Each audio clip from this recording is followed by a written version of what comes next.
नमस्कार साथियों, टीम आयाम के यूट्यूब चैनल पर आपका स्वागत है। इंडियन ज्योग्राफी में हम मानसून पढ़ रहे हैं। काफ़ी दिन हो गए मानसून पढ़ते हुए, तो अब हम इसके कारकों के बारे में पढ़ रहे हैं। एक एक करके सभी कारक देख रहे हैं जो इसको प्रभावित करते हैं। इस कड़ी में हमने पिछले लेक्चर में अल नीनो, ला नीना इनके बारे में पढ़ा था। अल नीनो क्या होता है, किस तरीके से ये भारत के मानसून को प्रभावित करता है, ये पिछले लेक्चर में मैंने बताने का प्रयास किया था। मैं उम्मीद करता हूँ आपको जो मैंने अल नीनो के बारे में बताया, जो चीज़ समझाने का प्रयास किया, वो आपको समझ में आया होगा। अगर कहीं कमी रही होगी तो मैं उम्मीद करता हूँ आप उसको कमेंट बॉक्स में लिखें और मुझे अवगत कराए, ताकि मैं और अच्छी तरीके से, अगर आपको समझ नहीं आया है तो बताऊँ। लेकिन अगर आपका ऐसा कोई रिस्पॉन्स नहीं है तो मैं मान के चलता हूँ कि आपको समझ में आया होगा। अगला कारक देखते हैं, अगला टर्म देखते हैं जो हमें इस मानसून के संबंध में देखना है। इंसो। इंसो का मतलब होता है अल नीनो दक्षिणी दोलन। अंग्रेजी में लिखूं तो El Nino southern oscillation. El Nino southern oscillation, ये क्या होता है? अगर आपको अल नीनो समझ में आ गया तो इसे ज़्यादा इस पर दिमाग लगाने की आवश्यकता नहीं है। अगर आपको अल नीनो समझ में आ गया तो इस पर ज़्यादा माथापच्ची करने की आवश्यकता नहीं पड़ेगी। एक तरह से अल नीनो ही है। अल नीनो को ही अपन अगर और व्यवस्थित रूप में कहा जाए तो इसको अल इंसो कहा जाता है। मतलब जो अल नीनो का जो कॉन्सेप्ट था, पेरू के तट पर गर्म जलधारा का होना, पेरू के तट पर पानी का गर्म होना और ऑस्ट्रेलिया के तट पर पानी का ठंडा होना, इसको अगर सम्मिलित रूप से कहा जाए तो हम इसको इंसो कहते हैं। ठीक है, तो अगर आपको अल नीनो का कंसेप्ट क्लियर है, अल नीनो वाली बात क्लियर है, तो इंसो समझने में कोई दिक्कत नहीं आनी चाहिए। मतलब जो दक्षिणी दोलन, दोलन का मतलब क्या होता है? एक तरफ उतार है, एक तरफ चढ़ाव, मतलब उतार चढ़ाव वाली जो होता है ना, एक तरफ ऊपर एक तरफ नीचे। तो समुद्र में क्या होता है, जब अल नीनो वाली कंडीशन पैदा होती है तो जहां पर पानी गर्म होता है, मतलब जो पेरू का तट था, उस पेरू के तट पर जहां पानी गर्म हुआ तो वहां उस तरफ क्या है, हवाएं, उस तरफ जो है हवा चलेगी। मतलब उस तरफ तो क्या होगा, जो ठंडा तट है वहां से पानी गर्म तट की ओर चलेगा, पेरू वाले तट की ओर तो हवाएं चलेगी। तो वहां तो समुद्र का तल उठ जाएगा और जहां ठंडा पानी होगा, जहां पर उच्च दबाव का क्षेत्र होगा, वहां पानी बैठ जाएगा। मतलब ये दोलन की स्थिति होगी, उस तरफ ऊंचा, इस तरफ थोड़ा नीचा। जैसे ही वापस सामान्य स्थिति में आएगा तो वहां पर इस तरफ पानी ऊंचा, उस तरफ पानी ठंडा। तो ये एक दोलन जो होता है तो इसको दक्षिणी दोलन। दक्षिण का मतलब होगा कि ये साउथ पैसिफिक ओशियन, दक्षिणी प्रशांत महासागर की घटना है। अल नीनो प्रभाव खुद क्या है? दक्षिणी प्रशांत महासागर की घटना। तो एक बार फिर अपन उनको चित्र के माध्यम से वापस समझने का प्रयास करते हैं। इसी में आपको वापस अल नीनो भी समझ में आ जाएगा और इसी के साथ इंसो भी क्लियर हो जाएगा। इंसो कुछ नहीं है, अल नीनो की बात को ही हम इंसो कह सकते। अल नीनो की जो घटना है उसको व्यवस्थित रूप में कहा जाए तो अपन इंसो कह देते। ठीक है, तो हमने जो उस समय देखा था, ये जो इलाका, ये जो क्षेत्र है, ये हमें पता है, ये यहाँ पेरू तट, ये कौन सा इलाका है? ये पेरू तट है। और ये हमने उस समय देखा था, ये हमने देखा ऑस्ट्रेलिया। ठीक है, दो भागों में इसको बांट लेते हैं। एक ये मान लेते हैं, ठीक है, और ये ऑस्ट्रेलिया मान लेते हैं। यहां हमने क्या माना कि अल नीनो जब आएगा तो यहां कैसा होगा, यहां गर्म होगा और यहां पर कैसा होगा, ठंडा होगा। ठीक है, और जब सामान्य स्थिति रहेगी तो यहां पर ठंडा होगा, ठंडी जलधारा रहेगी, और यहां पर क्या होगा, गर्म होगा। ठीक है, समुद्र में क्या होता है, जहां पर पानी गर्म होता है, जहां पर पानी गर्म होता है वहां से वो जलवाष्प में बदलना शुरू करता है। मतलब उसका वाष्पीकरण होता है, वो जलवाष्प के रूप में वहां से हवा ऊपर उठने लगती है और नीचे से हवा की जगह खाली होती है, और जो जगह खाली होती है उसको ठंडी हवा आकर के भर देती है। साधारण सा कंसेप्ट। पानी जब जहां पर गर्म होता है तो हम जानते हैं कि पानी से वाष्पीकरण होता है। वाष्पीकरण गर्म पानी से होगा, तो जहां पर पानी गर्म होगा वहां वाष्पीकरण होगा।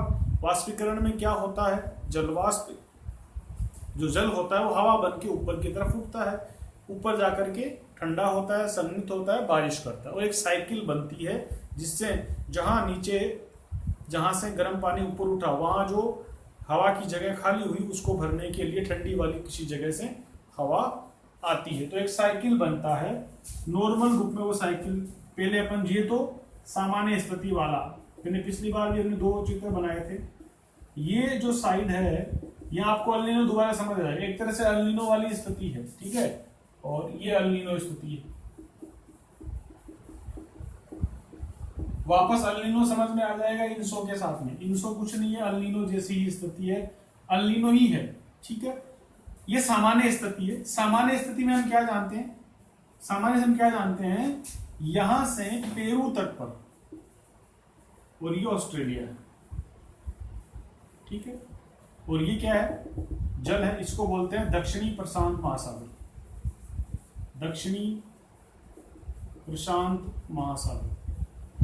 तो दक्षिणी प्रशांत महासागर में व्यापारिक पवनों के द्वारा सामान्यतः क्या होता है, यहां से हवाओं को, यहाँ की गर्म पानी को बहाकर हवाएं ले जाती है, मतलब नीचे से ठंडा पानी आता है। सामान्य दिनों में, सामान्य वर्ष जो होता है उसमें ऐसा ही होता है। जनरली यहाँ की व्यापारिक पवनें इधर जाएगी, वो भूमध्य रेखा की ओर जाने का प्रयास करती है। व्यापारिक पवनें हमेशा भूमध्य रेखा की ओर जाने का प्रयास करती है, तो व्यापारिक पवनें अपने साथ यहाँ के गर्म पानी को ले जाती है और पेरू तट पर क्या हो जाता है, ठंडी जलधारा का निर्माण हो जाता है। ये सामान्य स्थिति है, हमेशा हर साल ऐसा ही होता है। लेकिन कभी कभी क्या होता है, ये जो व्यापारिक पवनें हैं ये कभी कभी कमजोर पड़ जाती है और यहाँ के गर्म पानी को अपने साथ नहीं ले जा पाती। मतलब ये पानी जो है इधर जिसको ठंडा होना था वो गर्म ही बना रहता है। वो हमेशा जिसको ठंडा होना था वो कभी कभी कुछ साल, किसी एक साल में क्या होता है, वो गर्म बना रहता है, यहाँ पर गर्म जलधारा का निर्माण हो जाता है। ये घटना ये जो बनती है अल नीनो इसको कहते हैं। तो इनसो में क्या है, इनसो में कुछ नहीं, इसी की बात को अगर हम दक्षिणी दोलन के टाइप में समझने की कोशिश करें तो इसको हम इनसो कह देते हैं। फिर देखो, फिर समझते हैं ये ऐसा होना था। वापस इस पे आते हैं सामान्य वाले में। अगर ऐसा है तो फिर ये ठंडा रहेगा, ठीक है, ये ठंडा रहेगा और ये जो ऑस्ट्रेलिया वाला तट है जहां पर क्या हो जाता है, वो तट इसकी अपेक्षा गर्म होता है। तो यहां से हमें पता है कि जलवाष्प ऊपर की ओर उठेगा, जल का वाष्पीकरण होगा, ये ऊपर जाकर इसका संघनन होगा और यहाँ पर जनरली क्या होती है, बारिश होती है। ये हवाएं इधर आकर के नीचे वापस ठंडी होकर हवाएं इधर बैठेगी और यहाँ हवाएं ठंडी है तो ये गर्म की ओर चलेगी। इस तरह से एक साइकिल बन जाता है। इस तरह से एक साइकिल का निर्माण होता है। उस साइकिल को बोलते हैं वाकर सेल या वाकर साइकिल। एक सेल का निर्माण होता है, इसे बोलते हैं वाकर सेल। मतलब क्या होता है, ऑस्ट्रेलिया वाले हिस्से से, यानी कि जो दक्षिणी प्रशांत महासागर का पश्चिमी हिस्सा है, ये इस हिस्से में क्या होता है, निम्न दाब होता है। गर्म का मतलब क्या होता है, लो प्रेशर, और ठंडे का मतलब हाई प्रेशर। ये सामान्य दिनों की बात है। यहां से जलवाष्प का वाष्पीकरण, मतलब जल का वाष्पीकरण होता है। जलवाष्प ऊपर की तरफ उठती है, ऊपर जाती है, संघनित होती है, बारिश होती है, हवाएं इधर चलती है, नीचे बैठती है हवाएं आगे जा करके, और यहाँ नीचे बैठती है तो यहाँ तो ठंडी है, यहाँ गर्म है। और हवा का नियम क्या है, ठंडी से गर्म की ओर चलना। तो यहाँ से हवाएं किधर चलेगी, गर्म वाली जगह पर आए, क्योंकि यहाँ से हवाएं ऑलरेडी ऊपर उठ रही है तो यहाँ इनको यहाँ आने के लिए खाली जगह मिल रही है। तो ऐसा जो सेल बनता है, इस सेल का नाम है वाकर सेल। अल नीनो वाली स्थिति में क्या होता है, यहाँ मामला उल्टा हो जाता है। अल नीनो वाली स्थिति में क्या होगा, इधर क्योंकि यहाँ गर्म, पिछली बार गर्म कहाँ था, यहाँ पर था, लेकिन इस बार गर्म कहाँ पर है, यहाँ पर है। तो यहाँ से हवाएं, यहाँ से जलवाष्प ऊपर उठी, यहाँ पर बारिश करी, ठीक है, यहाँ पर बारिश करी, इधर हवाएं चली, बारिश तो हो जाएगी, हवाएं कहाँ जाएगी, हवाएं तो आगे चलेगी ना। तो ये हवाएं चली और फिर यहाँ आकर के हवाएं नीचे उतरना शुरू करती है, क्योंकि ये ठंडी वाली जगह शुरू करती है और ये ठंडी है। हवाएं हमेशा वापस नीचे वाली साइड से गर्म की ओर चलना शुरू करेगी। ये भी वाकर सेल है। ये वाकर सेल की स्थिति में जो परिवर्तन हो रहा है, वाकर सेल एक बार इस तरह का बन गया विशेष वर्ष में, मतलब अल नीनो वाले वर्ष में वाकर सेल इस तरह का बन गया, सामान्य वर्षों में ऐसा बनता था। यहाँ क्या होगा, अब हमको पता है पानी का इलाका, यहाँ पर क्या है, पूरा पानी, ये पानी का इलाका सारा का सारा, ठीक है, यहाँ पर पानी पानी है। तो ये जो पानी का क्षेत्र है, यहाँ पर कंसेप्ट ये है कि पानी जहां गर्म वाला क्षेत्र है, जहां निम्न दाब की जगह है, वहां पानी का जल स्तर जो है ऊपर उठ जाता है।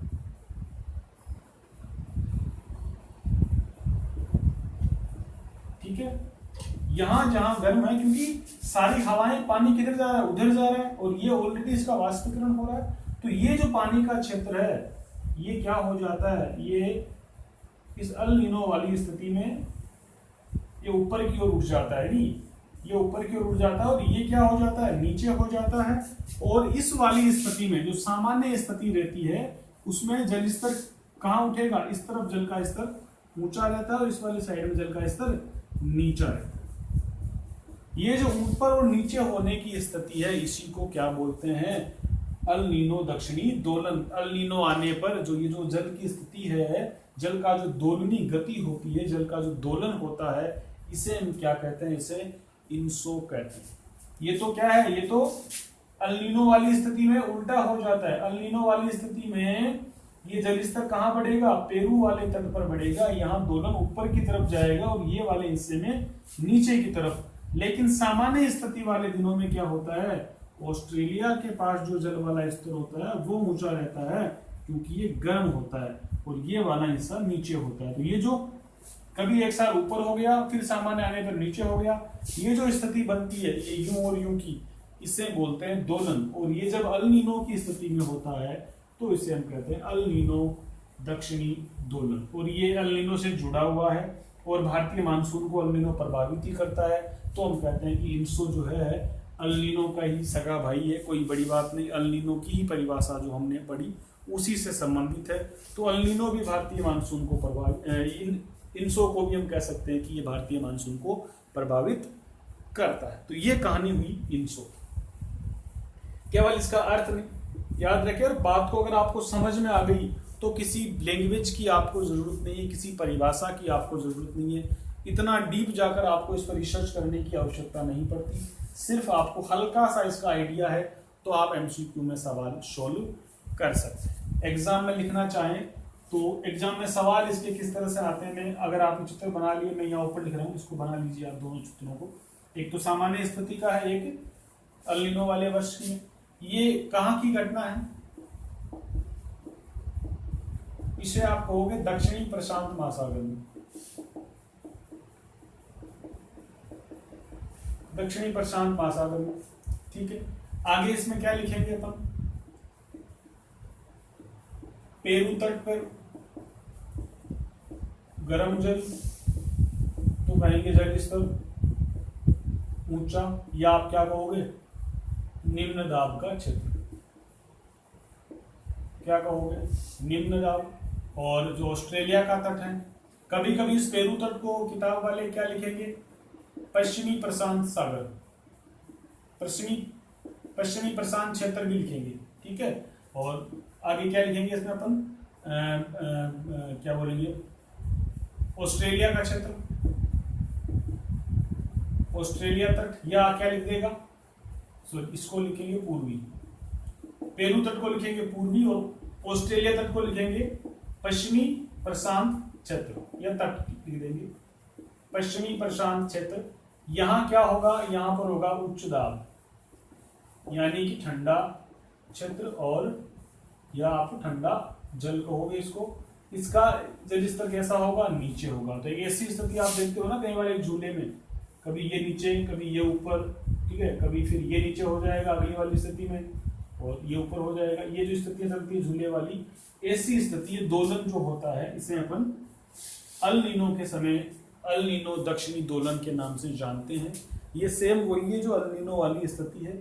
अल नीनो को अकेले में बोल देते हैं, दोनों को जोड़ करके अगर दोलन को भी साथ में ले ले तो अल नीनो दक्षिणी दोलन के नाम से इसको जानते हैं। ये जो घटना है ये अल नीनो दक्षिणी दोलन कहलाती है। भारतीय मानसून को कैसे प्रभावित करती है मैंने आपको पिछले लेक्चर में समझा दिया है। वहां जाकर के देखें कि हवाएं जब इधर जाती है, मैंने कहा ना जहाँ भजन गाने वाली दो चीजें आई हो, इस वाले इलाके में भजन गाने वाले डांसर साथ में लाए हैं, ऑर्केस्ट्रा वगैरह बढ़िया माहौल बनाकर भजन गा रहे हैं, तो सीधी सी बात है लोग इधर देखने जाएंगे, उधर इंडिया वाली तरफ क्यों आएंगे। ये मैंने कैसे प्रभावित करता है पिछले लेक्चर में बताया, वहां जाकर थोड़ा देखने का कष्ट करें। इनसो कुछ नहीं है, अल नीनो समझ में आया तो इनसो कुछ भी नहीं है, नॉर्मल चीज है, सिर्फ थोड़ा वाकर सेल का ही अलग से ध्यान रखें। ये हुआ इनसो। इसके बाद में अपन बात करते हैं इंडियन डाइपोल की। वही बात, अगर आपको अल नीनो कंसेप्ट क्लियर है तो इंडियन ओशन डाइपोल, हिंद महासागर द्विध्रुव, ये समझने में दिक्कत नहीं आएगी। इंडियन ओशन डाइपोल IOD ये भी सवालों में आता है, ये भी भारतीय मानसून को प्रभावित करता है और ये अल नीनो को चुप कराता है। होता है ना कई बार, अपन देखो कोई एक शत्रु हमारे सामने खड़ा हो गया तो कोई हमारा दोस्त बन के, हमारा संरक्षक बन करके आ जाता है। कई बार आपने पुरानी हिस्ट्री वगैरह में देखा होगा, जब एक राजा पर आक्रमण होता है, कोई दुश्मन आक्रमण करता है तो उसका कोई मित्र उसके लिए खड़ा हो जाता है। तो सेम वैसे ही स्थिति हमारे यहाँ पर आई। जब कभी कभी अल नीनो हमारे सामने खतरा बन करके आता है तो इंडियन ओशन डाइपोल हमारे लिए कई बार हमारा साथी बन करके आता है, हमारा बचाव करने का काम करता है। क्योंकि जब वैज्ञानिकों ने रिसर्च किया तो उन्होंने पाया कि कई बार अल नीनो का वर्ष होने के बावजूद भी भारत के मानसून को कोई खतरा नहीं हुआ। भारत में उतना सूखा नहीं पड़ा या फिर भारत में मानसून सही आया, कोई दिक्कत नहीं थी। तो उन्होंने सोचा कि यार ऐसे कैसे हो सकता है भाई, अल नीनो आने का मतलब है भारतीय मानसून का कमजोर होना। जिस वर्ष भी पेरू की धारा, पेरू का तट गर्म होगा, उस वर्ष भारतीय मानसून निश्चित रूप से प्रभावी होगा, ऐसा शुरू में वैज्ञानिकों ने माना। लेकिन फिर उन्होंने पाया कि किसी साल अल नीनो आया, लेकिन अल नीनो के आने के बावजूद, मतलब पेरू के तट पर गर्म पानी होने के बावजूद, अल नीनो आने के बावजूद भारत का मानसून प्रभावित नहीं हुआ, हमारे पर ज्यादा नेगेटिव प्रभाव नहीं आया। तो वैज्ञानिकों ने एक बात तय कर ली कि अल नीनो आने पर भारतीय मानसून प्रभावित होगा, इसकी गारंटी नहीं है। फिर वैज्ञानिकों ने सोचा बचा कौन रहा है, हमारा ये मित्र और कौन है जो बचा रहा है, जो अल नीनो के प्रभाव को कमजोर कर रहा है, तो वो जो हमारा मित्र है वो निकला इंडियन ओशन डाइपोल। और वो जब सकारात्मक होता है वो मित्र नहीं, वो एक ऐसे मूडी टाइप आदमी है, जब उसके जचे तो हमारा सहायता कर देता है, कभी कभी वो खराब भी कर देता है। बताऊंगा दोनों स्थितियां। तो इंडियन ओशन डाइपोल हम पढ़ते हैं। इंडियन ओशन डाइपोल, इसको शॉर्ट में बोलते हैं IOD। इंडियन ओशन डाइपोल क्या होता है, हिंदी में कहेंगे हिंद महासागरीय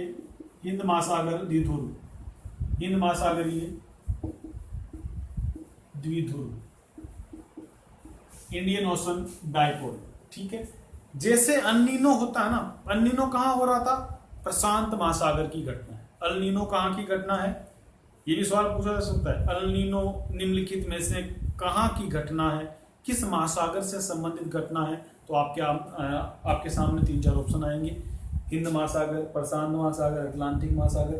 तो आप सीधा सा बताओगे दक्षिणी हिंद महासागर। अल नीनो कहाँ की घटना है, दक्षिणी हिंद महासागर की घटना है। तो जैसे अल नीनो की घटना प्रशांत महासागर में हुई, अल नीनो जैसी ही एक घटना हिंद महासागर में हुई और उस घटना का नाम क्या दिया हमने, इंडियन ओशन डाइपोल। साधारण देसी भाषा में यही समझो, जैसे अल नीनो की घटना प्रशांत महासागर में हुई, एक वैसी ही घटना हमारे हिंद महासागर में हो जाती है, उससे हम इंडियन ओशन डाइपोल कहते हैं। कैसे होती है इसको अपन समझते हैं। ये भारत, ये अरब सागर, बंगाल की खाड़ी, यहाँ अपना अंडमान निकोबार द्वीप समूह, यहाँ पर इंडोनेशिया वगैरह ये वाले द्वीप, ठीक है, यहाँ ऑस्ट्रेलिया ये वाला, और यहाँ पर ये क्या है, इधर आपको मिलेगा ये अफ्रीका, यहाँ मेडागास्कर, ये ऑस्ट्रेलिया। ये एक अच्छा सा मानचित्र आपको समझ में आया, ठीक है। भारत है, ये ऑस्ट्रेलिया है और ये अफ्रीका है, ऐसे लिख रहा हूं अफ्रीका, ये मेडागास्कर। जैसी एक घटना, यहां हमने क्या पढ़ा था, यहां हमने क्या पढ़ा था, इसको थोड़ा अंदर से बनाया, यहां हमने क्या पढ़ा था, ये पेरू तट। यहां जो अल नीनो वाली घटना हो रही थी, इसके जैसी एक घटना यहां हो रही है। मतलब कि यहां का इलाका गर्म और यहां का इलाका कैसे हो रहा है, ठंडा। यानी ये जो इंडोनेशिया ऑस्ट्रेलिया का तट है, इस इंडोनेशिया और ऑस्ट्रेलिया के तट पर उच्च दाब की स्थिति उत्पन्न हो जाए, मतलब ठंडा उत्पन्न हो जाए, और जो अफ्रीका वाला, जो अरब सागर का अफ्रीका वाला मेडागास्कर का, इसके आसपास का जो क्षेत्र है, ये क्षेत्र अगर गर्म हो जाए तो ये भारत के लिए इंडियन ओशन डाइपोल का काम करेगा और भारतीय मानसून को, उसका जो फर्क पड़ रहा है उसको मिटा देगा, उसका प्रभाव पड़ रहा है उसको कमजोर कर देगा। भले ही उधर एल नीनो आया हो, हमारे को दिक्कत नहीं होगी। क्या शर्त बताई है कि अगर यदि हिंद महासागर में पश्चिम की ओर, पश्चिम का मतलब क्या है, अफ्रीका वाले तट की ओर, यदि हिंद महासागर में अफ्रीका मेडागास्कर की तरफ उच्च निम्न दाब की स्थिति उत्पन्न हो, यहां पर अगर निम्न दाब हो और पानी गर्म होकर ऊपर उठे, ठीक है, तो यहां से ये पानी ऊपर उठा, भारत वाले क्षेत्र में बारिश करी, हवाएं इधर आकर वापस यहाँ नीचे बैठी, ठीक है, क्योंकि हवाओं का मतलब यहाँ नीचे ठंडी होकर बैठी, और फिर हवाएं, पता है हमको, ठंडी से गर्म की ओर चलती, यहाँ हवाएं इस तरफ। तो जो वाकर सेल हम वहां देख रहे थे, ऐसी एक वाकर सेल हिंद महासागर में भी चलती है। और हिंद महासागर में अगर अरब सागर वाले क्षेत्र में निम्न दाब की स्थिति उत्पन्न हुई, गर्म पानी का क्षेत्र बना, तो ये जो जल का वाष्पीकरण होगा, ये ऊपर की ओर होगा, जलवाष्प ऊपर उठेगी और भारत वाले क्षेत्र पर बारिश करेगी, फिर हवाएं इधर से इधर, और ये ऐसी स्थिति उत्पन्न होती है, तो इसे हम क्या कहेंगे, ये इंडियन ओशन डाइपोल है और सकारात्मक। हमारे लिए सकारात्मक कैसा है, बारिश करेगा तो हमारे लिए सकारात्मक मतलब पॉजिटिव। तो आईओडी सकारात्मक जो है वो भारत के लिए अच्छा है, वो भारतीय मानसून के लिए अच्छा है, वो इस अल नीनो के नकारात्मक प्रभाव को काउंटर कर देता है। ठीक है, अब क्या होगा देखो, जब भाई यहां ठंड उत्पन्न होगी ना, इस इलाके में अगर ठंड उत्पन्न हो गई, तो यहां से जो पवने उधर जा रही थी, वो कमजोर पड़ जाएगी, वो इस तरफ आना शुरू कर देगी। इस इलाके में अगर ऐसा हमने ठंड का माहौल बना दिया, तो वो जो पवने उधर जाने की कोशिश कर रही थी, वो पूरी उधर ना जा करके इधर जो वजन हो रहा है वहां आ जाएगी, और ये इस तरफ, यहाँ अगर ये गर्मी का मजबूत क्षेत्र अफ्रीका वाले मेडागास्कर वाले तट अरब सागर के क्षेत्र में बनता है, तो पवने इधर आएगी, और ये जो स्थिति बनती है, ये क्योंकि दो क्षेत्र है, एक तो ये और ये दो पोल बन गए ना, तो इसको बोलते हैं हिंद महासागर द्विध्रुव। यानी कि हिंद महासागर में दो ध्रुवों का निर्माण, जिनके बीच क्या हो, जल का परिसंचरण हो, उच्च दाब और निम्न दाब की स्थिति बने, जो भारतीय मानसून को मजबूती प्रदान करता है, जिसे अपन कहते हैं आईओडी सकारात्मक। फिर से समझाने का प्रयास करता हूं, हिंद महासागर में अफ्रीका वाले क्षेत्र में ये इलाका हो जाए गर्म। देखो, सामान्य रूप से गर्म होना वो अलग है, मजबूत होना है, ये सामान्य से भाई, ये जो इलाका गर्म होगा तभी तो भारत के क्षेत्र में बारिश होगी, लेकिन बहुत ज्यादा गर्म होना, ठीक है। और ये वाला इलाका अपेक्षाकृत ठंडा होना, ये इंडोनेशिया का तट और ऑस्ट्रेलिया वाला क्षेत्र, इस इलाके में, ठीक है। ये जब गर्म होगा तो हम जानते हैं, जब क्षेत्र गर्म होता है, महासागर का हिस्सा, वहां से जल का वाष्पीकरण होता है, तो यहां से जल का वाष्पीकरण होगा, भारत वाले क्षेत्र पर वर्षा हुई, हवाएं इधर आई, इस वाले क्षेत्र में नीचे बैठी, और यहाँ से जो हवाएं खाली हुई थी, वो वाली जगह ये ठंडी हवाएं लगातार भरती रहती। तो ये पूरा पानी का क्षेत्र है, तो एक सर्कुलेशन बन जाता है। ये जो बना, इसे अपन कहेंगे इंडियन ओशन डाइपोल। जैसा हमने पहले इंसो में देखा ना पिछली बार, वैसी ही एक घटना कहाँ हो रही है, हिंद महासागर में हो रही है। दो ध्रुव बन गए, एक तो ठंडा बन गया, ध्रुव मतलब पोल बन गए, एक ठंडा पोल बन गया, एक गर्म पोल बन गया, और दोनों के बीच में जल का परिसंचरण जो हो रहा है ये इंडियन ओशन डाइपोल कहलाता है। अगर यहाँ वाला हिस्सा गर्म है तो ये हमारे लिए क्या है, सकारात्मक है। भारत में अच्छा मानसून आएगा, और यदि उस साल इधर अल नीनो साहब आके चले गए तो कोई भी फर्क नहीं पड़ता, हमारे लिए इंडियन ओशन डाइपोल काम कर रहा है। लेकिन अगर हमारी किस्मत खराब हो और मामला उल्टा पड़ जाए, अगर यहाँ वाले हिस्से में ठंडा हो जाए जल और यहाँ वाले हिस्से में जल गर्म हो जाए, ऐसा भी तो हो सकता है, मनाही थोड़ी है, प्रकृति है। अगर यहाँ वाले हिस्से में जल ठंडा हो गया और यहाँ वाले हिस्से में जल जो है गर्म हो गया, यानी ये इंडोनेशिया के पास में है, तो यहाँ जल ऊपर चढ़ा और ये इंडोनेशिया वाले पार्ट में Myanmar, Thailand, Laos, Cambodia, Indonesia, इस वाले इलाके में बारिश हो जाएगी और इधर आकर हवाएं नीचे बैठेगी, भारत का मामला खराब हो जाएगा और ये हवाएं इधर चलेगी। अगर ऐसा हो गया तो इसको बोलते हैं आईओडी नेगेटिव, आईओडी नकारात्मक। और आईओडी नेगेटिव भारतीय मानसून के लिए वास्तव में नकारात्मक है, क्योंकि अब भारत पर इससे तो बारिश हो नहीं रही, और अगर गलती से इसी समय अल नीनो साहब आए हुए हो तो दाल में काला ही काला है, मतलब आटे, गरीबी में आटा गीला होना टाइप मुहावरा यहाँ पर सेट कर सकते हो। क्योंकि अगर मान लो इस वाली स्थिति में यहाँ अल नीनो साहब आए हुए हैं, यहाँ अल नीनो आया हुआ है, तो एक तो अल नीनो की मार, ऊपर से आईओडी कैसा हो गया, नेगेटिव हो गया, तो स्थितियाँ खराब ही खराब है। ऐसा आ जाए तो मुश्किल हो जाता है। तो भारत में जब भी सूखे की स्थिति पड़ती है तो अपन या तो किसको दोष देते हैं, अल नीनो को देते हैं, या फिर अपन इस आईओडी नकारात्मक को देते हैं। तो ये जो स्थिति बनी इसे अपन हिंद महासागर द्विध्रुव इंडियन ओशन डाइपोल कहते हैं। हिंद महासागर में दो ध्रुवों का बनना, जो दो जल परिसंचरण ध्रुवों का बनना, या तो इधर से इधर आएगी या इधर से इधर आएगी। दोनों स्थितियां मैंने आपको बता दी। यहाँ पर गर्म होगा तो भारत के लिए फायदेमंद है, अगर यहाँ पर ठंडा हो गया तो भारत के लिए फायदेमंद नहीं है। इस बात को आप याद रखेंगे। नोट्स है मेरी क्लास को आप रोक रोक के सुन के बनाएं, मैं फटाफट बोल भी देता हूँ तो आप उसको लिख लीजिए, ठीक है। तो इंडियन ओशन डाइपोल क्या है, हिंद महासागर में होने वाली, लिखिए इंडियन ओशन, बात को लिख लीजिए, हिंद महासागर में होने वाली घटना, होने वाली घटना जो भारतीय मानसून को प्रभावित करती है, जो भारतीय मानसून को प्रभावित करती है। लिखिए हिंद महासागर में होने वाली घटना जो भारतीय मानसून को प्रभावित करती है। हिंद महासागर में होने वाली घटना जो भारतीय मानसून को प्रभावित करती है। यहाँ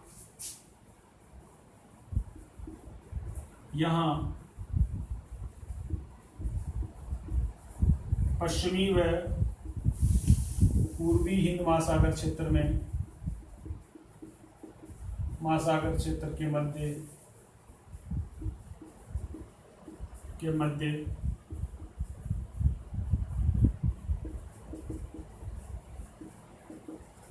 निम्न दाब व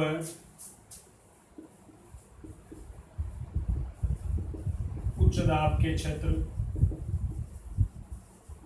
निर्मित हो जाते हैं, जो परस्पर बनते हैं। कभी कभी इधर में ठंडा तो उधर गर्म, कभी उधर ठंडा तो इधर गर्म, ये ऐसे बनते हैं। यदि आईओडी पॉजिटिव तो भारत में मानसून अच्छा, यदि IOD Indian ocean dipole positive तो भारत में मानसून अच्छा। कहने का मतलब दो ऐसे बना लीजिए, ठीक है। इधर क्या होगा, ये इलाका गर्म होगा, ये क्या होगा, ठंडा होगा, ऐसे करके आप समझ जाएंगे। और यदि आईओडी नेगेटिव तो भारत में मानसून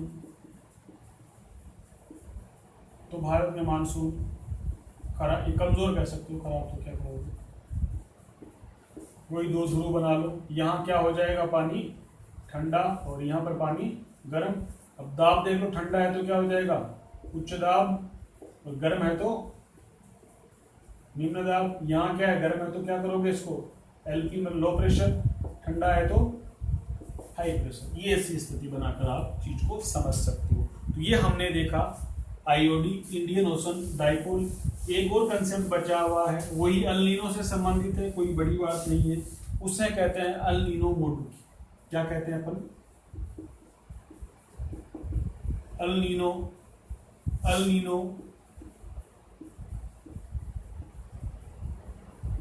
मोडुकी हिंदी में कहेंगे, अल नीनो मोडुकी हिंदी में कहेंगे अल नीनो